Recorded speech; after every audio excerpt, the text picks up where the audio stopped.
Hello students, कैसे हैं आप? आई होप स्टूडेंट्स आप सभी लोग अच्छे होंगे और आपकी प्रिपरेशंस बहुत अच्छी चल रही होंगी। Students, welcome back to the Prashant Chaturvedi online classes.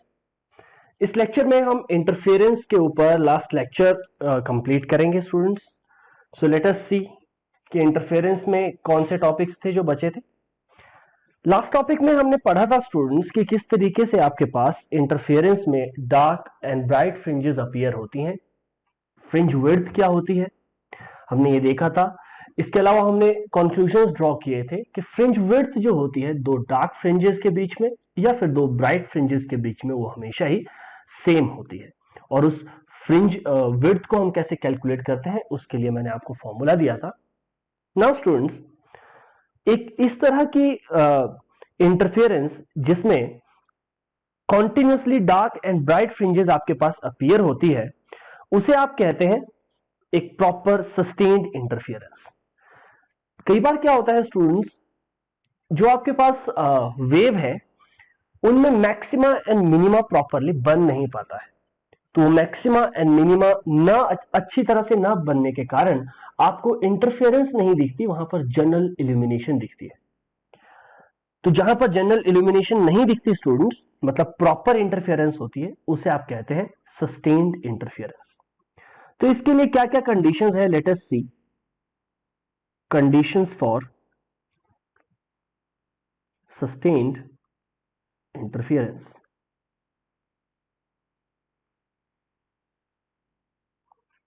Conditions for sustained interference. What are the conditions? देखिए स्टूडेंट्स, जैसे कि मैं आपके साथ डिस्कस कर ही रहा था कि अगर आपको इंटरफेरेंस पैटर्न बहुत अच्छा चाहिए, मतलब जिसमें आपके पास मैक्सिमा एंड मिनिमा जो बन रहा है ये दोनों ही प्रॉपर बन रहे हो, अगर आपको इस तरह का पैटर्न चाहिए तो उसके लिए स्टूडेंट्स इंपॉर्टेंट है कि मैक्सिमा एंड मिनिमा जो है, ये दोनों ही चीजें maxima and minima, they should not change, do not change, ये चेंज नहीं होने चाहिए students, they do not change with time, time के साथ ये चेंज नहीं होने चाहिए विद टाइम। अब स्टूडेंट्स होता क्या है, अगर एक टाइम के साथ चेंज होते हैं मैक्सिमा एंड मिनिमा, अगर टाइम के साथ चेंज होते रहेंगे स्टूडेंट्स, तो क्या होगा, जो इंटेंसिटीज होंगी लाइट की, जो दो वेव से आपके पास मिल रही हैं, intensity of light waves mix up, light waves mix up, दोनों मिक्स हो जाती हैं स्टूडेंट्स। और मिक्सअप होने की वजह से आपको क्या दिखाई देता है, you will see general illumination. General illumination आपको देखने को मिलती है, वहां पर आपको मैक्सिमा एंड मिनिमा यानी कि इंटरफेरेंस देखने को नहीं मिलती है। So students, I can say कि ये जो इंटरफेरेंस पैटर्न होता है जिसमें मैक्सिमा एंड मिनिमा की पोजीशन चेंज नहीं होती है और इंटेंसिटीज मिक्सअप नहीं होती है, इंटेंसिटीज इस तरीके से डिस्ट्रीब्यूट होती है कि इंटेंसिटी किसी पर्टिकुलर पॉइंट पे आपको मैक्सिमम देखने को मिलेगी और दूसरे पॉइंट पर आपको मिनिमम देखने को मिलेगी, यानी कि आपके पास प्रॉपर इंटरफेरेंस जो होती है उसे आप कहते हैं सस्टेन्ड या फिर परमानेंट इंटरफेरेंस।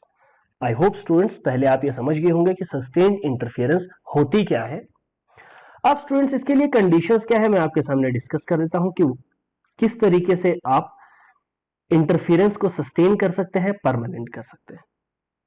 तो स्टूडेंट्स, जैसे कि आपने देखा था कि मेरे अपरेटस में मैंने यहां पर दो स्लिट्स का यूज किया था, स्लिट 1 एंड स्लिट 2, दो सोर्सेज ऑफ लाइट यहां पर बनाए थे। तो स्टूडेंट्स, ये जो दो सोर्सेज ऑफ लाइट है ये कॉन्टिन्यूसली लाइट एमिट करते रहना चाहिए with same frequency.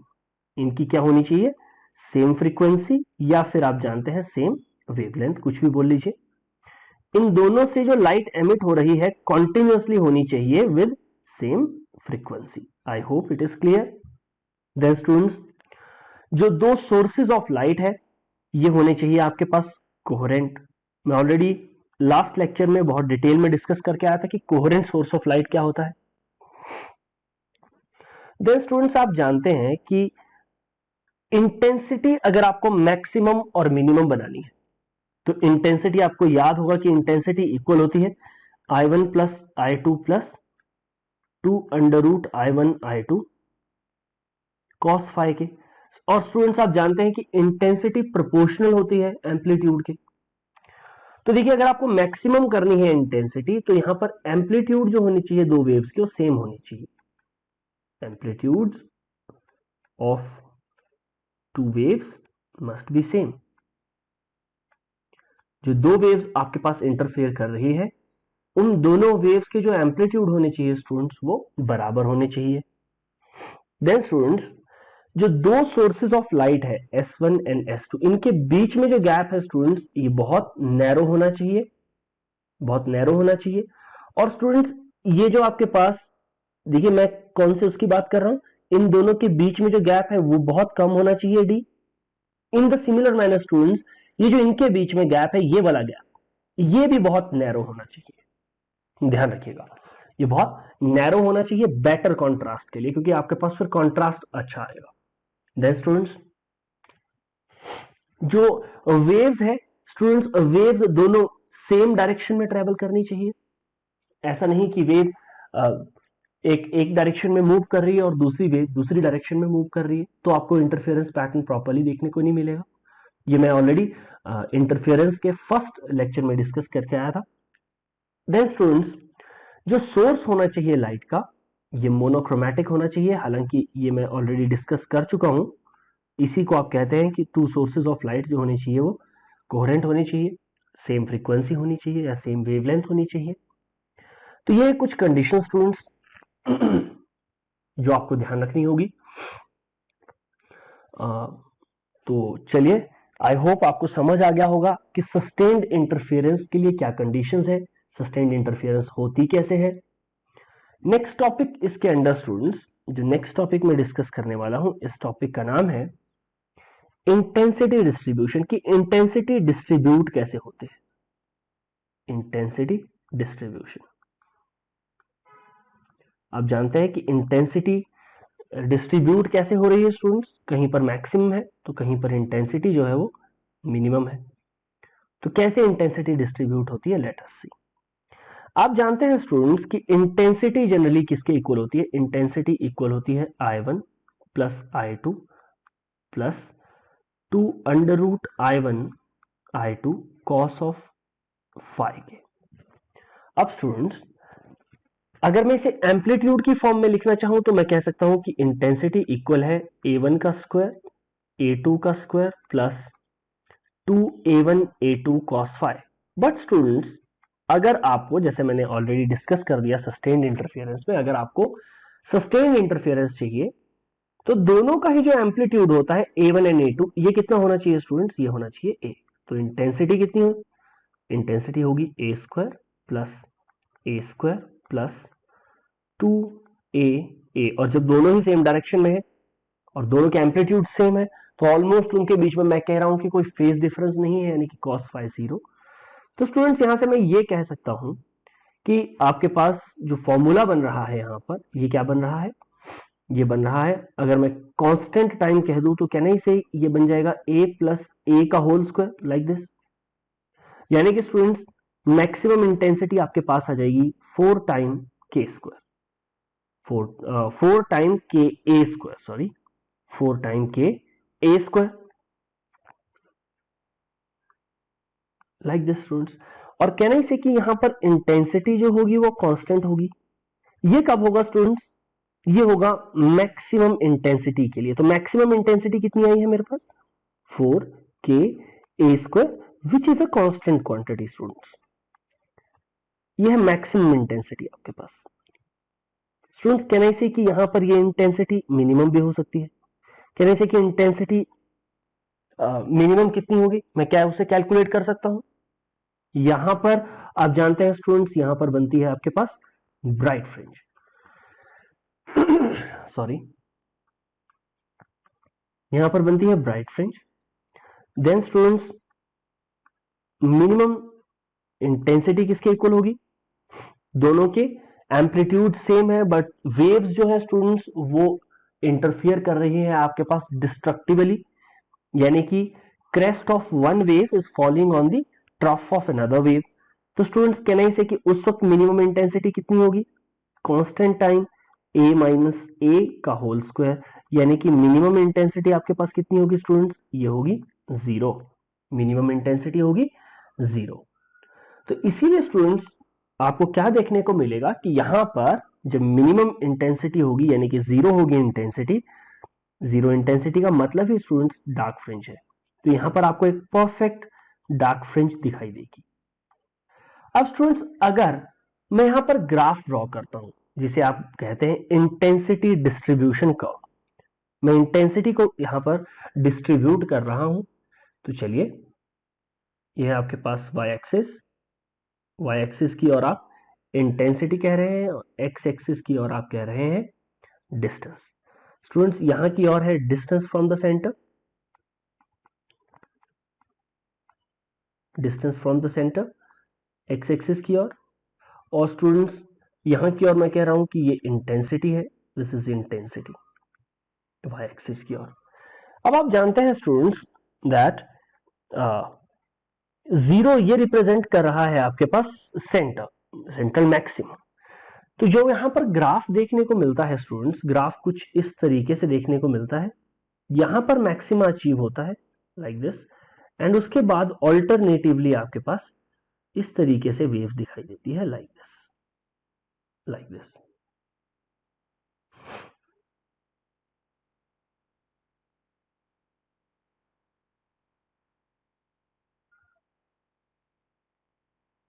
Like this students, ये आपके पास सेंट्रल मैक्सिमा बना है, दिस इज सेंट्रल मैक्सिमा, यानी कि यहां पर इंटेंसिटी मैक्सिमम है स्टूडेंट्स, आप जानते हैं this is the maximum intensity.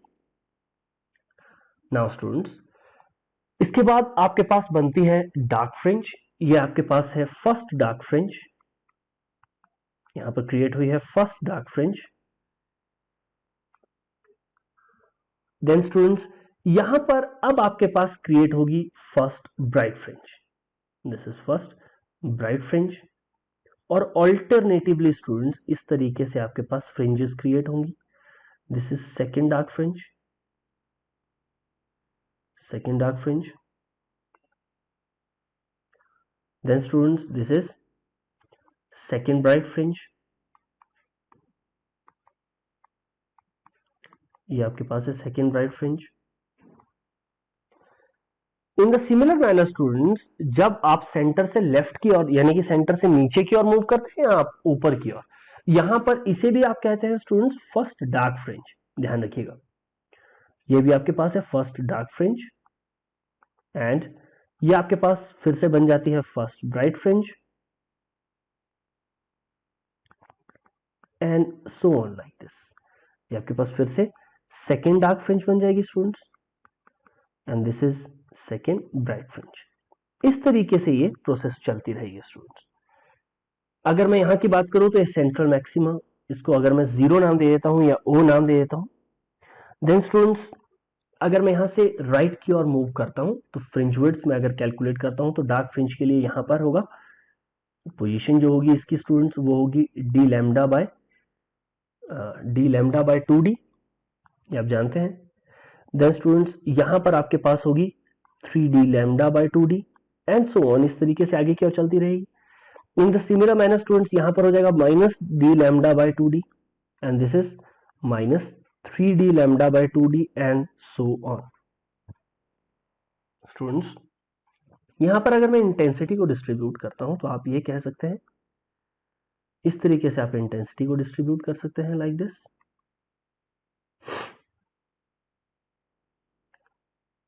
यहां पर ये आपके पास है फ्रिंज विड्थ, ये सेंट्रल मैक्सिमा की है, और इसके बाद इस तरीके से वेव्स होंगी, इनके बीच में जो गैप होगा वो सेम होगा लाइक दिस। आप जानते हैं किन्हीं भी दो ब्राइट फ्रिंजेस या डार्क फ्रिंजेस के बीच में जो डिस्टेंस होता है वो हमेशा कांस्टेंट रहता है बीटा।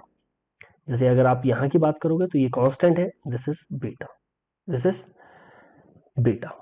तो स्टूडेंट्स यहां पर अगर आप देखते हैं जब मैंने इंटेंसिटीज को प्लॉट किया है तो ब्राइट एंड डार्क फ्रिंजेस जो है वो अपीयर हुई है आपके पास एक्स एक्सिस की, और आपने डिस्टेंस लिया है स्टूडेंट सेंटर से। तो यहां पर इंटेंसिटीज जो है वो सेंट्रल मैक्सिमा पे या फर्स्ट ब्राइट फ्रिंज पे या सेकेंड ब्राइट फ्रिंज पे, चाहे वो लेफ्ट की ओर हो या राइट की ओर हो, वहां पर मैक्सिमम अचीव कर रही है intensity. And students, in the similar manner, जब आपके पास फर्स्ट डार्क फ्रिंज बनी है या सेकेंड डार्क फ्रिंज बनी है, तो वहां पर एक परफेक्ट ब्लैक डार्क फ्रिंज देखने को आपको मिली है। देन स्टूडेंट्स, यहां से आप एक चीज देख सकते हैं, यहां से मैं ये कह सकता हूं कि यहां पर एनर्जी कंजर्व्ड है। किस तरीके से है, चलिए देखिए, मैं यहां पर अप्लाई कर रहा हूं एनर्जी कंजर्वेशन।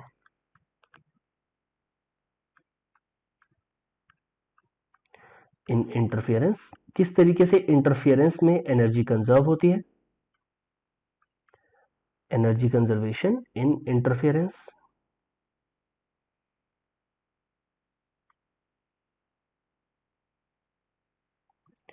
चलिए स्टूडेंट्स देखते हैं। कैन आई से स्टूडेंट्स कि जब मैं इंटरफेरेंस पैटर्न की बात कर रहा हूं तो इंटेंसिटीज जो है किसी भी पॉइंट पे मैक्सिमा या मिनिमा पे, देखिए मैं यहां पर लिख रहा हूं कि मैक्सिमम इंटेंसिटी अगर एम्पलीट्यूड्स इक्वल नहीं है तब कितनी है स्टूडेंट्स, तब आपके पास है a1 प्लस a2 का होल स्क्वायर, ये मैक्सिमम होगी। And in the similar manner students, minimum कितनी होगी, मिनिमम इंटेंसिटी प्रोपोर्शनल होगी एम्पलीट्यूड्स की अगर मैं बात कर रहा हूं तो a1 माइनस a2। हालांकि आप जानते हैं जब एम्पलीट्यूड्स मैक्सिमम हो जाएंगे तो एक 4a² बन जाएगी, तो दूसरी आपके पास 0 हो जाएगी स्टूडेंट्स। कैन आई से स्टूडेंट्स कि इन दोनों के केसेस में अगर मैं एक एवरेज इंटेंसिटी कैलकुलेट करता हूं, एवरेज इंटेंसिटी, तो वो किसके इक्वल होगी स्टूडेंट्स, वो इक्वल होगी a1 plus a2 maximum intensity plus minimum intensity, और एवरेज मुझे कैलकुलेट करना है तो मैं 2 से डिवाइड कर देता हूं स्टूडेंट्स। कैन आई से स्टूडेंट्स दैट एवरेज इंटेंसिटी आपके पास इक्वल हो जाएगी a1 का स्क्वायर प्लस a2 का square plus 2a1 a2 plus a1 का स्क्वायर प्लस a2 का स्क्वायर माइनस 2a1 a2। ये स्टूडेंट्स कैंसिल हो जाएंगे, डिनोमिनेटर में आप लिख लीजिए 2। तो यहां से एवरेज इंटेंसिटी किसके इक्वल होगी, ये बन जाएगी a1 का स्क्वायर प्लस a2 का स्क्वायर, ये होगी आपके पास एवरेज इंटेंसिटी।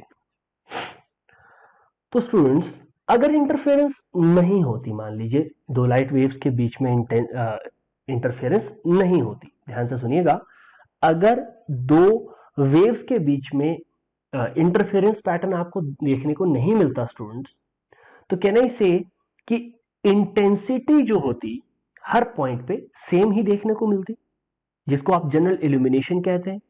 मैं क्या कह रहा हूं यहां पर, ये एवरेज इंटेंसिटी आई है आपके पास in case of interference pattern, क्योंकि इंटरफेरेंस पैटर्न में कहीं पर आपको इंटेंसिटी मैक्सिमम देखने को मिलेगी तो किसी पॉइंट पे आपको इंटेंसिटी मिनिमम भी देखने को मिलेगी। यहां पर मैं ये कह रहा हूं कि अगर इंटरफेरेंस पैटर्न देखने को नहीं मिलता स्टूडेंट्स, तो इंटेंसिटी किसके इक्वल होती, आप सिंपली कह सकते हैं कि इंटेंसिटीज जो होती है वो ऐड होती है, सिर्फ just like this, simple add हो जाती इंटेंसिटीज एक पर्टिकुलर पॉइंट पे, और ऐड होके स्टूडेंट्स वो क्या बना देती, जनरल इल्यूमिनेशन बना देती, वहां इंटरफेरेंस देखने को नहीं मिलती। तो students I can say that intensity वहां पर इक्वल होती a1 का स्क्वायर प्लस a2 का स्क्वायर के, सिंपली क्योंकि इंटेंसिटी इक्वल होती है एम्पलीट्यूड का स्क्वायर। सो I1 इक्वल होता a1 स्क्वायर के एंड I2 इक्वल होता a2 स्क्वायर के। तो कैन आई से स्टूडेंट्स कि इंटरफेरेंस पैटर्न में भी, और दिस इज इंटरफेरेंस पैटर्न, जब यहां पर इंटरफेरेंस देखने को मिली है, इंटरफेरेंस पैटर्न के केस में भी एम्पलीट्यूड्स एवरेज इंटेंसिटी जो आई है वो सेम है, और यहां पर जनरल इल्यूमिनेशन के केस में भी, जनरल इल्यूमिनेशन के केस में भी आपको इंटेंसिटी जो देखने को मिल रही है वो सेम देखने को मिल रही है। इसका मतलब यह है स्टूडेंट्स कि law of conservation of energy यहां पर वायलेट नहीं हो रहा है। वो एनर्जी जो जनरल इल्यूमिनेशन में ही हमारे को दिखाई देती है वही अपने आप को रीडिस्ट्रीब्यूट करती है इंटरफेरेंस पैटर्न में। किस तरीके से रीडिस्ट्रीब्यूट करती है, जब आपको ब्राइट फ्रिंजेस देखने को मिलती है, ब्राइट फ्रिंजेस पे आप कहेंगे स्टूडेंट्स कि आपको ज्यादा इंटेंसिटी देखने को मिलती है, मोर इंटेंसिटी। स्टूडेंट्स ऐसा क्यों होता है, मोर इंटेंसिटी यहां तो ज्यादा है, और यहां पर जब आप डार्क फ्रिंजेस की बात करते हैं तो डार्क फ्रिंजेस के केस में इंटेंसिटी जो है वो थोड़ी कम है, लेस इंटेंसिटी, आप कह सकते हैं कि इंटेंस ही नहीं है, वो जीरो है, आप ये भी कह सकते हैं। स्टूडेंट्स, कैन आई से कि जो ब्राइट फ्रिंजेस में इंटेंसिटी अपीयर हो रही है, एनर्जी अपीयर हो रही है, it is missing from the dark fringes. देखिए, डार्क फ्रिंजेस इसलिए डार्क है क्योंकि वहां पर एनर्जी नहीं है, और स्टूडेंट्स ब्राइट फ्रिंज इसलिए ब्राइट है क्योंकि वहां पर एक्स्ट्रा इंटेंसिटी है। तो जो इंटेंसिटी डार्क फ्रिंज से लॉस हुआ है, जिस एनर्जी का डार्क फ्रिंज से, वो एनर्जी आपको ब्राइट फ्रिंजेस में देखने को मिल रही है। इसीलिए आप कह सकते हैं कि यहां पर एनर्जी कंजर्व्ड हुई है इंटरफियरेंस पैटर्न में। प्लीज ध्यान रखिएगा इस चीज का। इस तरीके से आप कह सकते हैं कि इंटरफियरेंस पैटर्न में जो इंटेंसिटी है वो कंजर्व्ड है। आई होप स्टूडेंट्स ये टॉपिक भी आपको समझ आया होगा, बहुत छोटे छोटे टॉपिक है। नेक्स्ट टॉपिक आपके सामने है कि अगर आपको इंटेंसिटीज को कंपेयर करना है तो कैसे करेंगे। ये एक इंपॉर्टेंट टॉपिक है, यहां से डायरेक्ट क्वेश्चंस पूछे जा सकते हैं। कंपैरिजन ऑफ इंटेंसिटीज कहां पर students? At maxima and minima. At maxima and minima, maxima and minima पे इंटेंसिटीज को आपको क्या करना है? कंपेयर करना है। तो चलिए स्टूडेंट्स देखते हैं जरा किस तरीके से कंपेयर करेंगे आप।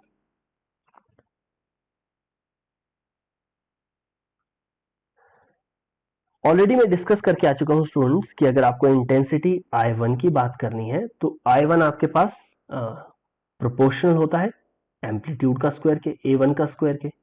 क्यों स्टूडेंट्स? क्योंकि इंटेंसिटी जो होती है, ये ऑलरेडी मैं डिस्कस करके आ चुका हूं, इंटेंसिटी डायरेक्टली प्रोपोर्शनल होती है एम्पलीट्यूड के स्क्वायर के, एम्पलीट्यूड के स्क्वायर के। देन स्टूडेंट्स I1 अगर A1 का स्क्वायर के इक्वल है तो I2 किसके इक्वल होगा students? I can say A2 का स्क्वायर के इक्वल होगा। तो अगर मैं कहता हूं कि एम्पलीट्यूड कितना होगा, एम्पलीट्यूड ऑफ मैक्सिमा और मैक्सिमम इंटरफेरेंस, जब आपके पास इंटरफेरेंस पैटर्न आपको ब्राइट फ्रिंजेस देखने को मिल रही है, मैक्सिमम है आपके पास इंटरफेरेंस, तो आपके पास एम्पलीट्यूड किसके इक्वल होगा? तो आप कहेंगे कि A1 प्लस A2 दोनों के एम्पलीट्यूड ऐड हो जाएंगे उस वक्त वेव्स के। और एम्पलीट्यूड जब आपको देखने को मिलेगा मिनिमम इंटरफेरेंस में, मिनिमम इंटरफेरेंस में, तो कितना होगा? वो इक्वल होगा A1 माइनस A2 के स्टूडेंट्स। सो अगर मैं उस टाइम पे maximum intensity bye minimum intensity का रेशो कैलकुलेट करने को जाऊंगा, मैक्सिमम बाय मिनिमम, तो वो किसके इक्वल होगा? मैक्सिमम इक्वल होगा स्टूडेंट्स A1 प्लस A2 का whole square bye A1 minus A2 का होल स्क्वायर, ये होगा। नाउ स्टूडेंट्स अब मैं यहां से क्या कर सकता हूं? देखिए, मैं यहां से कैलकुलेट कर सकता हूं I1 बाय I2 का रेशो। तो I1 बाय I2 का रेशो स्टूडेंट्स कहने से ये इक्वल होगा एम्पलीट्यूड्स के रेशो के A1 बाय A2 का स्क्वायर। तो ये ध्यान रखिएगा, फर्स्ट ऑफ ऑल ये एक इंपॉर्टेंट एक्सप्रेशन है। इंटेंसिटीज एम्पलीट्यूड के स्क्वायर्स के ऊपर डिपेंड करती है, यहां से कंपैरिजन करने के लिए आपको बहुत इजी रहेगा students. In the similar manner आप क्या कर सकते हैं, यहां पर जब आप I maxima by I minima calculate कर रहे हैं, मैं यहां पर न्यूमरेटर से A2 का स्क्वायर कॉमन ले रहा हूं। तो अगर मैं A2 का स्क्वायर कॉमन ले लेता हूं तो ये बन जाएगा A1 बाय A2 प्लस 1 का होल स्क्वायर बाय, यहां पर भी A2 का स्क्वायर मैं कॉमन ले लेता हूं स्टूडेंट्स, तो ये बन जाएगा आपके पास A1 बाय A2 माइनस 1 का होल स्क्वायर। ये कैंसिल हो जाते हैं students. So I can say that maximum intensity bye minimum intensity, ये आपके पास किसके इक्वल हो गया? ये बन गया A1 बाय A2 एम्पलीट्यूड इसका ratio plus 1 by A1 by A2 minus 1, ये होगा। तो students what is A1 by A2? A1 by A2 किसके इक्वल होगा? ये इक्वल होगा R के। सो कैन आई से maximum intensity bye minimum intensity, ये किसके इक्वल होगा?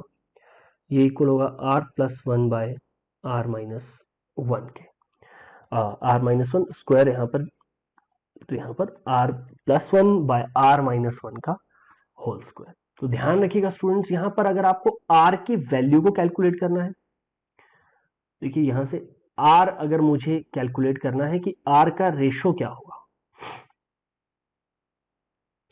ध्यान से देखिएगा, तो मैं यहां पर कह सकता हूं स्टूडेंट्स कि r किसके इक्वल है, r एक तो इक्वल है a1/a2 के, क्योंकि मैंने पहले ही कह दिया है कि एम्पलीट्यूड्स के रेशो के इक्वल है ये, capital A1 and A2, capital A1/A2, या तो एम्पलीट्यूड्स के रेशो, एम्पलीट्यूड्स के रेशो के इक्वल है स्टूडेंट, या फिर अगर इंटेंसिटी के फॉर्म में बोलना है आपको तो आप कह सकते हैं √I1/√I2। ये है आपके पास, ध्यान रखिएगा, एम्पलीट्यूड का रेशो, एम्पलीट्यूड रेशो इसे कहते हैं students, this is amplitude ratio. अगर स्टूडेंट्स मैं यहां पर कह रहा हूं कि जो इंटेंसिटी ऑफ लाइट है वो दो स्लिट्स जो है आपके पास उनके ऊपर कैसे डिपेंड कर रही है, इंटेंसिटी ऑफ लाइट कहां से students, through the slits, through the slits. तो स्टूडेंट्स इंटेंसिटी जो होती है वो डिपेंड करती है विड्थ के ऊपर, अगर आप डायरेक्टली प्रोपोर्शनल होती है, ध्यान रखिएगा विड्थ के, अगर आप विड्थ को ज्यादा रखेंगे तो इंटेंसिटी आपको ज्यादा देखने को मिलेगी, और अगर आप विड्थ को कम रखेंगे तो आपको इंटेंसिटी भी कम देखने को मिलेगी, it is proportional to intensity.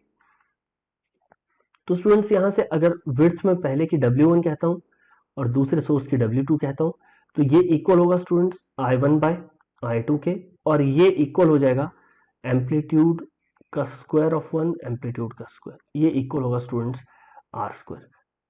तो ध्यान रखिएगा एक और इंपॉर्टेंट एक्सप्रेशन यहां पर, अगर आपको विड्थ को ये चेक करना है कि कैसे डिपेंड कर रही है बाकी फैक्टर्स के ऊपर, एक बार मैं यहां पर सम अप कर देता हूं। देखिए यहां पर सारे फॉर्मूले जो हमने पढ़े एक ही जगह पे सम अप कर देता हूं, रिवाइज करने के लिए आसान हो जाएगा। जो इंटेंसिटी थी लाइट की स्टूडेंट्स वो आपके पास प्रोपोर्शनल थी विड्थ ऑफ द स्लिट के, विड्थ ऑफ स्लिट के।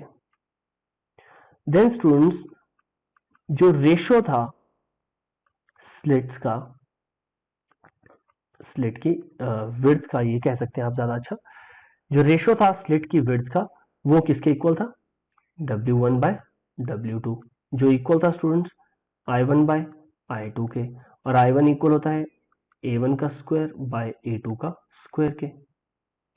अगर आपको मैक्सिमा की इंटेंसिटी देखनी है, इंटेंसिटी ऑफ मैक्सिमा, तो मैक्सिमा की इंटेंसिटी थी स्टूडेंट्स A1 प्लस A2 का होल स्क्वायर। अगर आपको इंटेंसिटी देखनी है मिनिमा की स्टूडेंट्स, तो मिनिमा की इंटेंसिटी थी आपके पास A1 माइनस A2 का होल स्क्वायर। और मैंने यहां पर कहा कि जब आप मैक्सिमा बाय मिनिमा का इंटेंसिटी रेशो कैलकुलेट करते हो तो वो किसके इक्वल होता है, वो इक्वल होता है A1 प्लस A2 का whole square bye A1 minus A2 का होल स्क्वायर, ये इक्वल होता है R+1 बाय R-1 का होल स्क्वायर के स्टूडेंट्स, जहां पर R किसके इक्वल होता है, R इक्वल होता है A1/A2, या फिर अगर आप इंटेंसिटी की फॉर्म में कहते हैं तो I1/I2। और इसे क्या कहते हैं, इसे कहते हैं एम्पलीट्यूड रेशियो, इसे कहते हैं एम्पलीट्यूड रेशियो। अब स्टूडेंट्स इसके ऊपर मैं आपको कुछ न्यूमेरिकल्स करवा देता हूं, किस तरह के क्वेश्चंस होते हैं, हालांकि बहुत इजी क्वेश्चंस होते हैं, लेकिन चलिए 2-3 क्वेश्चन इसके ऊपर ट्राई कर लेते हैं। क्वेश्चन ये है स्टूडेंट्स की दो coherent source of light, to coherent sources of light have intensities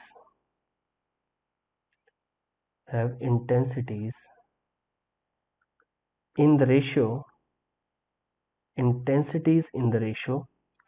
25:16, इस रेशो में है तो आपको कैलकुलेट करनी है, find the ratio of the intensities, आपको रेशियो ऑफ इंटेंसिटीज कैलकुलेट करनी है, रेशियो ऑफ इंटेंसिटीज किसका स्टूडेंट्स, मैक्सिमा एंड मिनिमा का, maxima to minima after interference of light occur, after interference of light occur, जब आपके पास interference हो जाती है उसके बाद। तो चलिए देखिए कैसे कैलकुलेट करना है स्टूडेंट्स।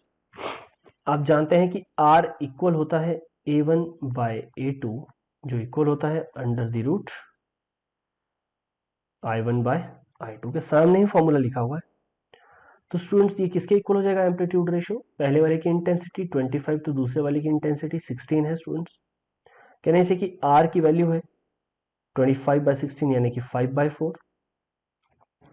तो अगर मुझे मैक्सिमा बाय मिनिमा की इंटेंसिटी को कैलकुलेट करना है, कैन आई से स्टूडेंट्स कि ये इक्वल होगा आपके पास R+1 का होल स्क्वायर बाय R-1 का होल स्क्वायर, दैट इज 5/4 + 1 का होल स्क्वायर बाय 5/4 - 1 का होल स्क्वायर। तो ये होगा students 81/16 whole divided by 1/16। So मैं यहां से कह सकता हूं कि मैक्सिमा बाय मिनिमा की इंटेंसिटी किसके इक्वल होगी, ये होगी 81:1 में। I hope students it is clear to you guys. चलिए ट्राई करते हैं दूसरा न्यूमेरिकल। दूसरा न्यूमेरिकल है that if the two slits in Young's double slit experiment have widths, इस बार width दे दिया है मैंने, width ratio 4:1, तो आपको कैलकुलेट करना है, then deduce the ratio of intensities,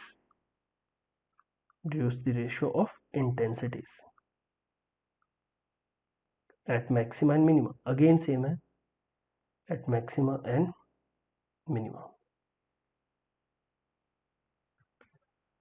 after interference occur, वही आपके पास बार बार आफ्टर इंटरफेरेंस अकर, इंटरफेरेंस होने के बाद, after interference occur. This is question number 2 for today. तो स्टूडेंट्स कैसे कैलकुलेट करेंगे, चलिए देखते हैं। फिर से R की वैल्यू कितनी है स्टूडेंट्स, A इक्वल होती है आपके पास A1/A2। अगर आपको इंटेंसिटीज की फॉर्म में बोलना है तो वो बन जाएगा I1/I2, और अगर आपको कहना है विड्थ की फॉर्म में तो कहना है इसे W1/W2 का अंडर रूट। तो यहां से ये क्या बन जाएगा स्टूडेंट्स, जब आप एम्पलीट्यूड की फॉर्म में कैलकुलेट करते हो तो ये किसके इक्वल हो जाएगा, ये आपके पास इक्वल हो जाएगा अंडर द रूट W1 की 4:1 दी हुई है। तो R की वैल्यू स्टूडेंट्स आपके पास आ जाती है 2:1, या R की वैल्यू आपके पास आ जाती है 2, क्योंकि यहाँ रेशियो तो हम कैलकुलेट नहीं कर रहे हैं, R की वैल्यू डायरेक्टली लिख लीजिए। R की वैल्यू आपके पास आ जाती है 2। Now students what is the intensity of maxima to that of minima, maxima by minima की रेशियो कितनी होगी, ये इक्वल होगी R+1 बाय R-1 का होल स्क्वायर। तो स्टूडेंट्स ये इक्वल हो जाएगा 2 + 1/2 - 1 का होल स्क्वायर, यानी कि स्टूडेंट्स ये बन जाएगा आपके पास 3/1 का स्क्वायर, यानी कि रेशियो होगी 9/1। So maximum intensity to that of minimum intensity ये होगी 9:1। स्टूडेंट्स इसका भी ध्यान रखिएगा कि न्यूमेरिकल में पूछा क्या होता है, कई बार उन्होंने मिनिमा बाय मैक्सिमा का रेशियो पूछा होता है, तो उस वक्त स्टूडेंट आप क्या कैलकुलेट करें, आप जानते हैं उस वक्त 1:9।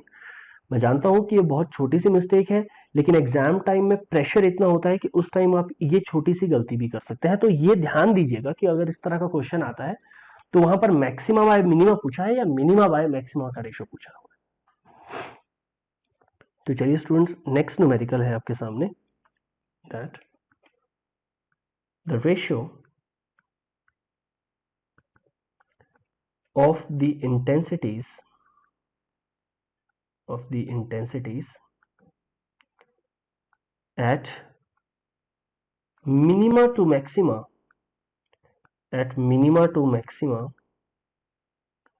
in Young's double slit experiment is 9:25.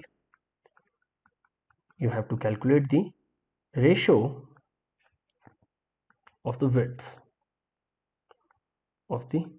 widths दो स्लिट के बीच की जो widths of the two slits, ये आपको कैलकुलेट करना है। तो चलिए स्टूडेंट्स ट्राई करिए इस क्वेश्चन को, वीडियो को पॉज करें और इस क्वेश्चन को आप ट्राई करें। तो आई होप स्टूडेंट्स आपने ट्राई किया होगा। चलिए देखते हैं। आप जानते हैं इस बार आपको प्रोवाइडेड है minima to that of maxima, minima by maxima का रेशियो आपको प्रोवाइडेड है स्टूडेंट्स। किसके इक्वल होगा? 9/25। तो मिनिमा आपके पास था स्टूडेंट्स r+1 r-1, मिनिमा देखिए r-1 था, ध्यान रखिएगा r-1, मैक्सिमा आपके पास है r+1। तो इसका स्क्वायर जो है स्टूडेंट्स वो किसके इक्वल है? 9/25 के इक्वल है। तो can I say that r-1 bye r+1, इसकी वैल्यू आपके पास कितनी होगी? 9/25 का under root, that is 3/5। Cross multiply करें 5r - 5, ये इक्वल है आपके पास 3r + 3 के, यानी कि 2r इक्वल होता है 8 के, यानी कि r की वैल्यू इक्वल होती है स्टूडेंट्स 4। r है आपके पास 4। r आप जानते हैं एम्पलीट्यूड रेशियो होती है A1/A2, तो इसकी वैल्यू आपके पास 4 है। आप ये भी जानते हैं कि जो रेशियो होती है स्लिट्स की वो किसके इक्वल होती है? स्लिट्स की रेशियो चाहे आप कह सकते हैं एम्पलीट्यूड की फॉर्म में अगर आपको कहना है तो A1/A2 का स्क्वायर होती है। अगर इंटेंसिटी होती तो मैं I1/I2 का स्क्वायर लिखता स्टूडेंट्स। तो W1/W2 किसके इक्वल आ जाता है? A1/A2। आप इसको ऐसे लिख सकते हैं A1/A2 का होल स्क्वायर। A1/A2 स्टूडेंट्स 4 है, तो 4 का स्क्वायर आ जाता है आपके पास 16, यानी कि W1/W2 आपके पास आया है 16/1, यानी इनका रेशियो कितना है स्टूडेंट्स? W1/W2 का रेशियो आपके पास बन जाता है 16:1। आई होप ये न्यूमेरिकल भी आपको क्लियर है students. Then let us solve one more numerical, question number 4।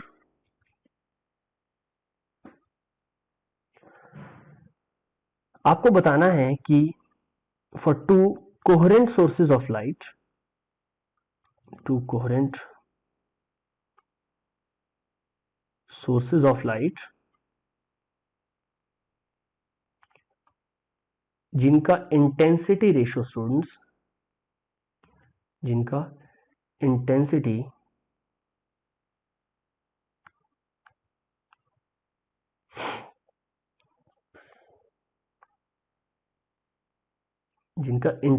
Ratio आपको बीटा दिया हुआ है, ये इंटरफियर करती है, ये इंटरफियर। आपको बताना है कि I maxima minus I minima by I maxima plus I minima का क्या रेशियो है आपके पास, ये आपको बताना है। 4 ऑप्शंस आपके पास हैं। एक है आपके पास 2√β बाय 1 + बीटा। ऑप्शन बी है आपके पास √2β बाय 2 + बीटा।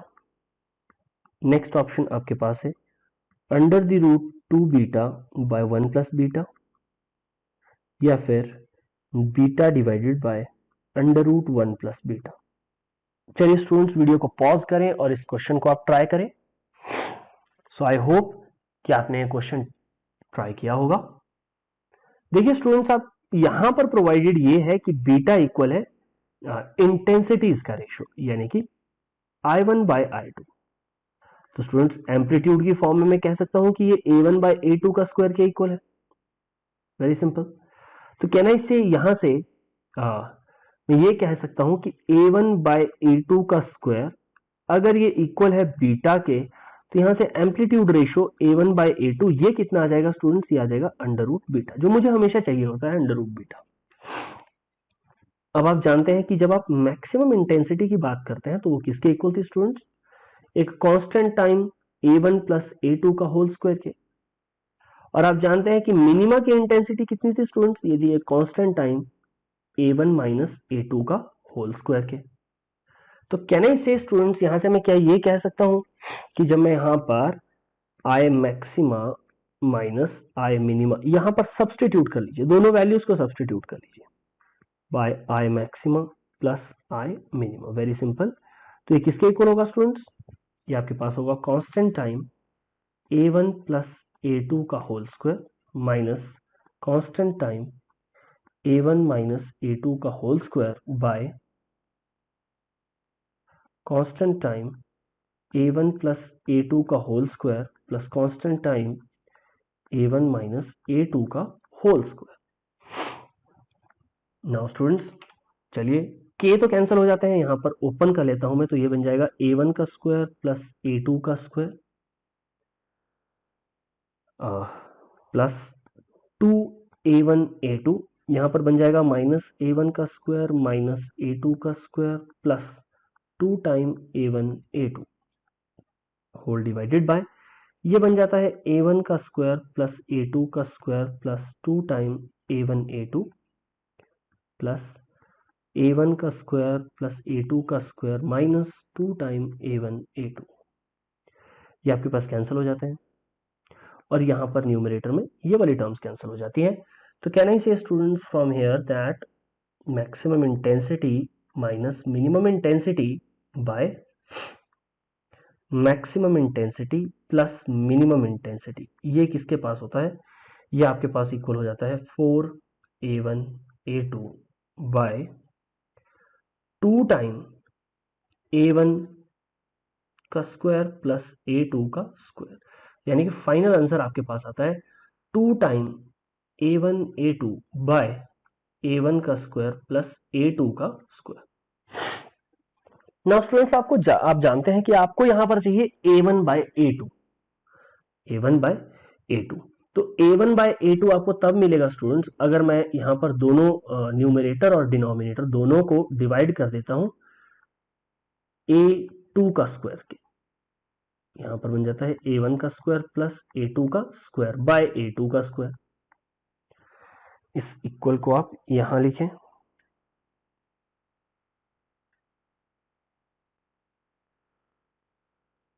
तो ये किसके इक्वल होता है स्टूडेंट्स? a2 से a2 क्लियर, ये बन जाता है आपके पास 2 time a1 by a2 whole divided by, यहां पर बन जाता है a1 बाय a2 का whole square plus 1।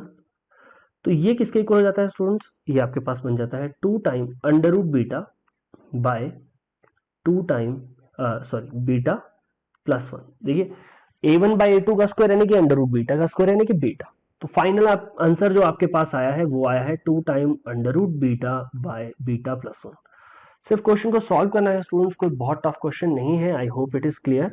Then option number A is absolutely right है, यहां पर ए आपके पास सही आंसर है। One more question students, last question. Question ये है that if one of two identical slits, one of the two identical slits producing interference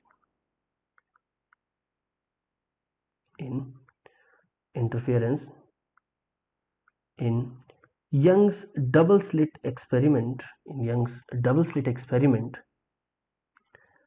is covered with glass,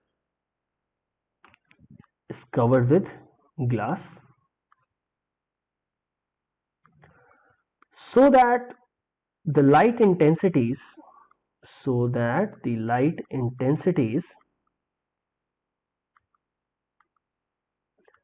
passing through it, जो इसमें से पास कर रही है, passing through it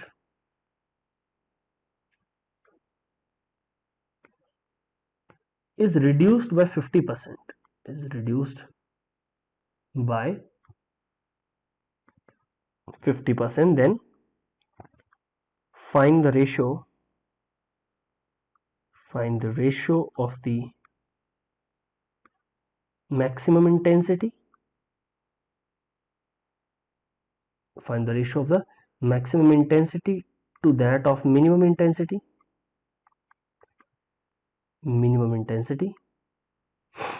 in interference pattern. चलिए students, इस क्वेश्चन को आप खुद ट्राई करेंगे। आप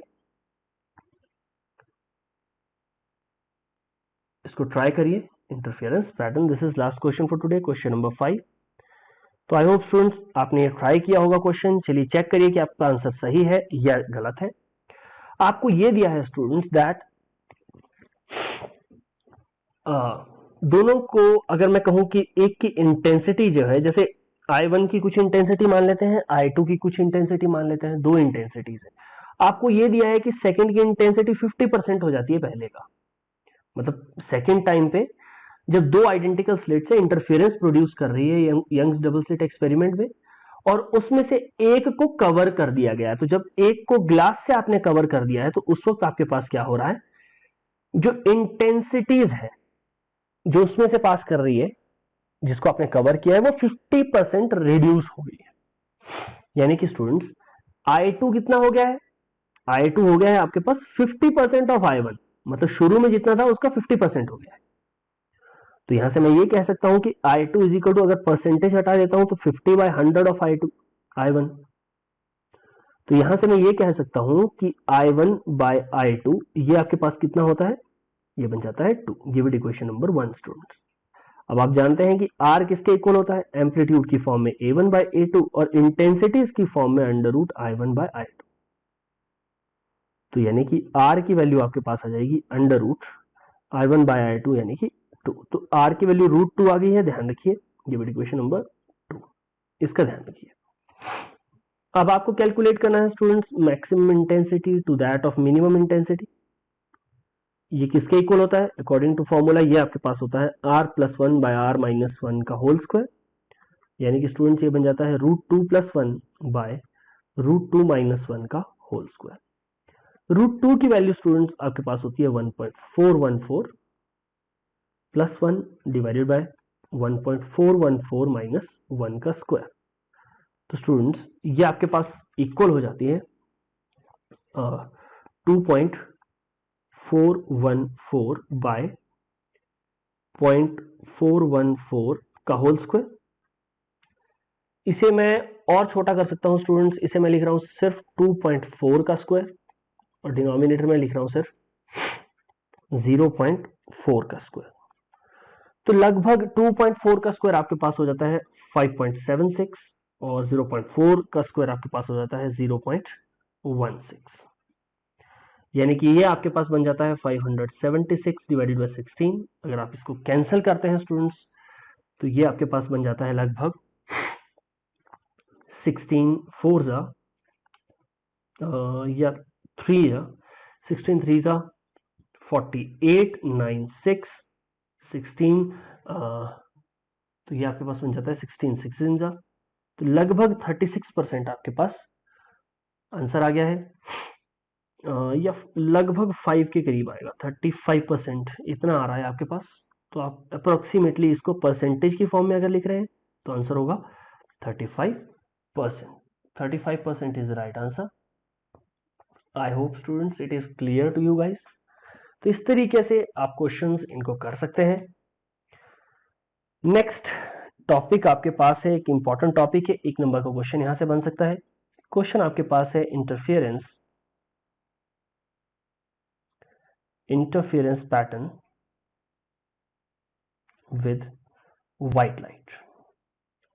अगर मैं यहां पर व्हाइट लाइट का यूज करता हूं इंटरफेरेंस के लिए तो क्या होगा students, what will happen, interference pattern with white light. अभी तक तो हमने ये देखा है कि इंटरफेरेंस पैटर्न जो है वो एक मोनोक्रोमेटिक लाइट से हमने देखा है, लेकिन ये क्वेश्चन भी आ सकता है कि अगर मैं व्हाइट लाइट का यूज करता हूं in place of monochromatic light तो क्या होगा स्टूडेंट्स। स्टूडेंट्स जब हम व्हाइट लाइट की बात करते हैं, यानी कि जो सन से लाइट आती है, तो व्हाइट लाइट जो होती है उसमें बहुत सारे कलर्स होते हैं, मल्टीपल कलर्स। मल्टीपल कलर्स कौन कौन से होते हैं ये आप जानते हैं, एक्रोनिम विबग्योर, इस तरीके से आप याद रख सकते हैं। Violet, indigo, blue, green, yellow, orange and red students. इन सभी की जो वेवलेंथ रेंज होती है स्टूडेंट्स, वो आपके पास लाई करती है 4000 एंगस्ट्रॉम से लेके 7000 एंगस्ट्रॉम, जो विजिबल आपके पास स्पेक्ट्रम है, ये विजिबल स्पेक्ट्रम की वेवलेंथ रेंज है स्टूडेंट्स। अब डिफरेंट कंपोनेंट्स जो लाइट के होंगे स्टूडेंट्स, वो सारे जो आपके पास डिफरेंट कलर्स है, वो सभी के सभी करेंगे डिफरेंट इंटरफियरेंसेस।